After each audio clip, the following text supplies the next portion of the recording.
नमस्कार प्रेक्षकांनो, ठरलं तर मग या मालिकेच्या पुढील भागामध्ये आपण पाहणार आहोत. अर्जुन आणि सर्वजण हे लॅपटॉपमध्ये रिपोर्ट चेक करत असतात. तेव्हा अर्जुन म्हणतो की कुठलेही रिपोर्ट मॅच होत नाही आणि ही एंट्रीसुद्धा चुकीची दाखवली आहे. तेव्हा सायली म्हणते की म्हणजे इथे आणखीनच गोंधळ आहे. आणि तेव्हा अर्जुन बोलतो की हे सगळं खूप मोठा प्लॅन करून केलेलं आहे. याचा आपल्याला शोध घ्यावा लागेल आणि त्या हॉस्पिटलमध्ये जावेच लागेल. तिथे आपल्याला खरी इन्फॉर्मेशन मिळू शकते.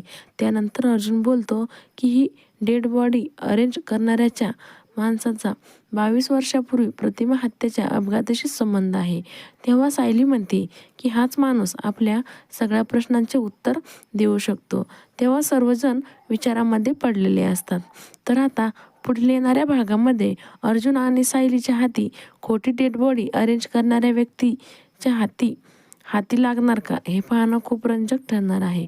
ठरलं तर मग या मालिकेच्या सर्व अपडेट्स पाहण्यासाठी आमच्या चॅनलला लाईक करा, शेअर करा आणि व्हिडिओ आवडल्यास सबस्क्राईब करायला विसरू नका. धन्यवाद.